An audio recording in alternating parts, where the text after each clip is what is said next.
se rapprocher directement en journalier. En journalier, on voit que ça suit clairement l'aspect respiration après cette forte poussée qui était partie des 1008. On est venu buter directement clairement sur sa résistance des 2750, 2850. Pour moi, ça c'est la zone à casser si on veut aller chercher les 3000 et un peu plus.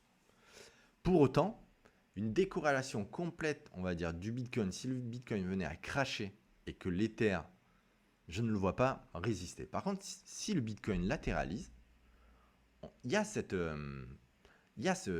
potentiel à aller chercher sur l'Ether. Et en l'occurrence, là, il nous fait une belle pattern de consolidation, puisqu'on voit que là, avec les bandes de Bollinger, on voit que la volatilité s'écrase et que ça a bien réagi. Bon, alors, tu allais directement chercher de la liquidité au niveau des 2008, ça a été refoulé.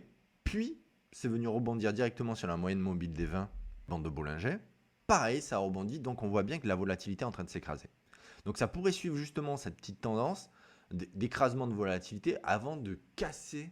Mais il faut que ça soit une cassure nette et avec du volume et un RSI qui suit. Donc je garde mes positions sur l'Ether car j'estime que la pattern qui est en train de se former est de qualité. Par contre, je serais vigilant si directement on venait chercher pour moi un mauvais signe.